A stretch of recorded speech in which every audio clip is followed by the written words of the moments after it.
Joshua to take these people, because he's making Joshua a leader now, and he's giving them people to lead. These people that Moses had, because Moses is gone now. I want you to take these people, and I want you to take them and go across the Jordan, and you're going to take them to the promised land.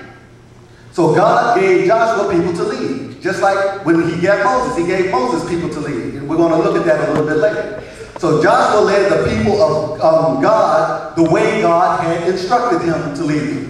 Across the Jordan to the promised land. And they found themselves at the doorstep of a city called Jericho.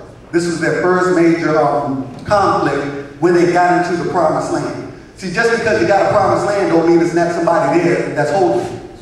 Okay? Because a lot of times we get into our promised land and because somebody there we think it's not ours, but let me tell you, it's yours. So Joshua saw them at the doorstep. They were at the doorstep of Jericho when Joshua led them over. And now, let me tell you this about a leader also. God never calls a leader to be a solo act. He never calls a leader to be a solo. A leader is not a solo act. A leader needs people to help them lead. Amen? Amen? You know, because a lot of times we get leaders and we say, well, let him do it all. Well, he's not a solo act. Okay? So he never calls a leader to be a solo act. And Joshua was not a solo act. And let's look at some of the leaders God called up to Joshua. Remember when he called Noah? He called Noah and he gave Noah his family to lead. When he called Noah to build the ark, he didn't say, Noah, do it yourself. Noah got his boys with him and his family built the ark.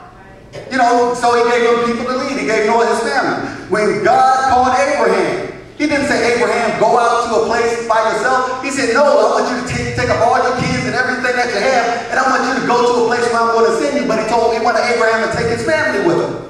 So he gave them people to lead. And if you go on, you can look at Joseph. When he gave Joseph into slavery, he gave Joseph into slavery, but Joseph's end result was to save his family from destruction because Joseph was second in command of Egypt, and he saved the whole region, including his family at the time. So what the devil meant for evil, God turned it around for good, so Joseph could deliver his family. So God gave Joseph something to lead. And here we are with Moses. Where God wanted a deliverer for the people, God gave Moses people to deliver.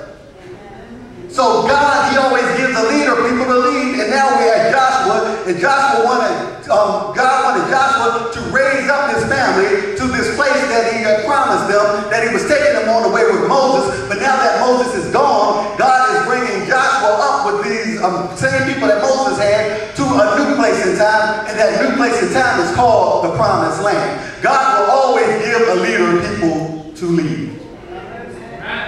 He will always give a leader people to lead. So in all cases, from Genesis to Revelation, God wanted his family, the body of believers, to be led.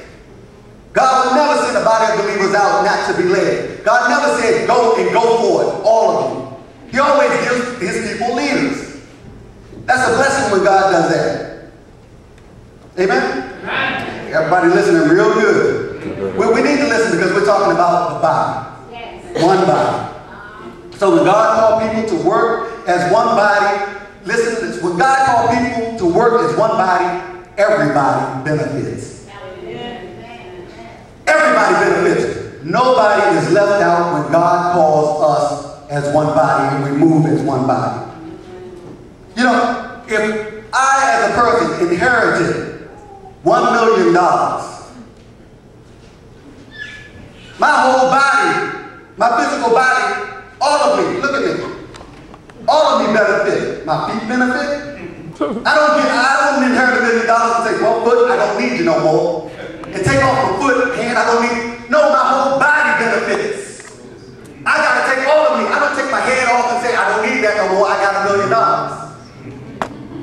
So, when the body does what God wants, the whole body benefits. Nobody is left out.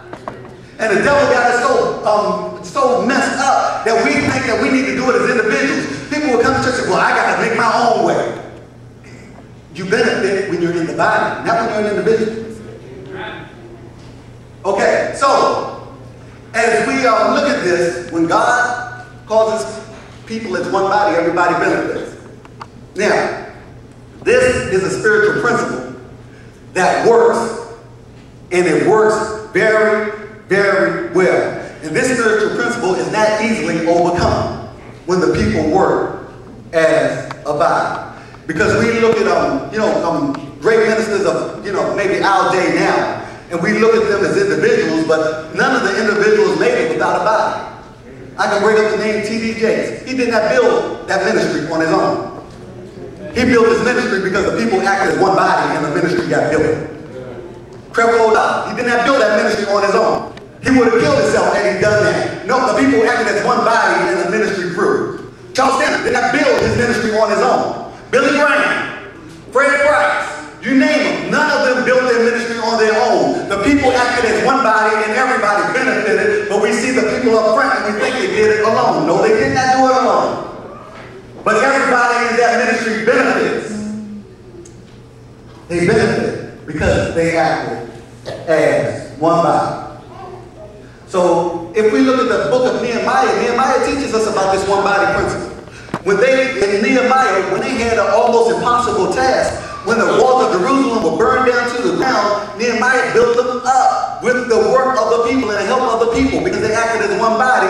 And Nehemiah says in 4:6, so we built the wall, and the wall was joined together until the half thereof, for the people had a mind to work. So Nehemiah was letting you know, if people have a mind to work, they can accomplish everything when they act as one body.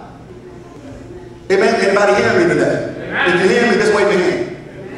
Okay, so Nehemiah was saying this. And the same thing that tore the walls down in Jericho built them up in the book of Nehemiah. So we're going to find that the same thing that built Nehemiah's walls and tore down the walls in Jericho because the people acted as one body.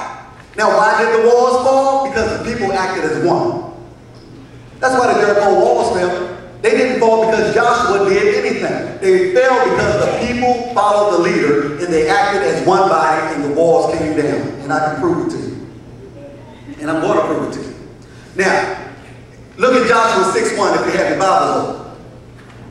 It says in Joshua 6:1, now Jericho was straightly shut up because of, say, the children of Israel. Okay, they knew who they were. They weren't anybody's children. They were the children of Israel. They were one people. They were one nation. They were one body. And that's why Jericho feared them. They knew who they were on the inside. Jericho, who were a bunch of sinners, did not know who they were because sinners do not know who they are. They're trying to find themselves. That's why sinners are here, there, and everywhere. You can find them on one corner, on another corner, across town. You can find them any place because they don't know who they are. They do not. So Jericho did not know who they are. So when they confronted people that knew who they were, they closed the doors shut, tight. And if you can't understand that, when a Jehovah's Witness walks on our block, most Christians will close their doors tight. Okay, do I have your attention now? Yeah. Christians going to church every Sunday, going to Bible study, Christians will close their doors because at least the people, the Jehovah's Witnesses believe they know who they are. Yes. But if you're a Christian and lock your door because of Jehovah's Witness, you don't know who you are. Yeah. So see, when people are confronted with people that know who they are, they will close their doors and lock them tight. So it says that Jericho shut their doors up tight. Nobody went out and nobody went in because of the children of Israel, because they are acting as one body. And as they did that, God gave Joshua a message. Look in verse 2. It says, and the Lord said to Joshua, see, I have given you the hand of Jericho, the king thereof, and the mighty men of valor. So God gave Joshua and the people of Jericho that city on 3 counts. Gave them the city, gave them the kingdom, and gave them the men of valor. All the men of war, they gave them everything. God gave them everything.